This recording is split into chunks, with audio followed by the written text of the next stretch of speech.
this was a 12 by 16, but here I'm gonna just talk briefly about patterns, also big shapes, starting with, of course, actually down here, I'm right here, I'm starting with my darkest dark, and then continuing to look at these large shapes, keeping my shapes together.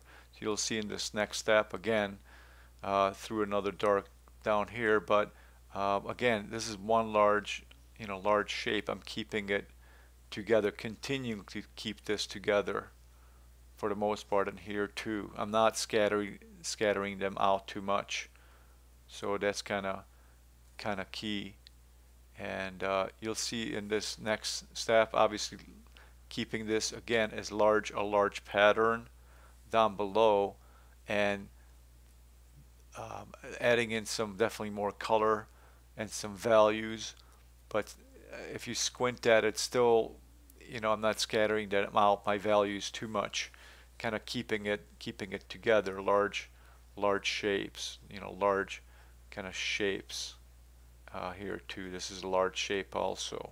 So that's what's in my head, if you're wondering. And the sky, I started to put in there a little bit, but then here, still not touching this foreground that much, and just working on my values and color back here. This was a fairly busy scene, so this was definitely a challenge. So I knew I had to keep my shapes together.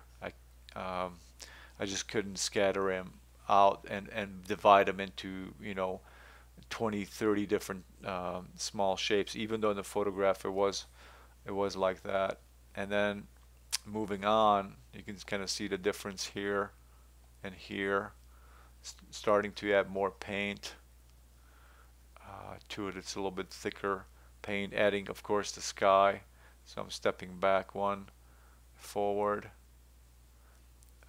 and then here's the sort of the final piece. I started breaking it up towards the end, you know, some detail in those areas, but for the most part, I kept it, fairly together. So I'll show you again in progression. Step 1, 2, 3, 4, 5, and then 6. Still kept the shapes together, but of course at the end I wanted to give a little bit more detail, things like this, these areas here. But those are the final steps. That's like the dessert at the end.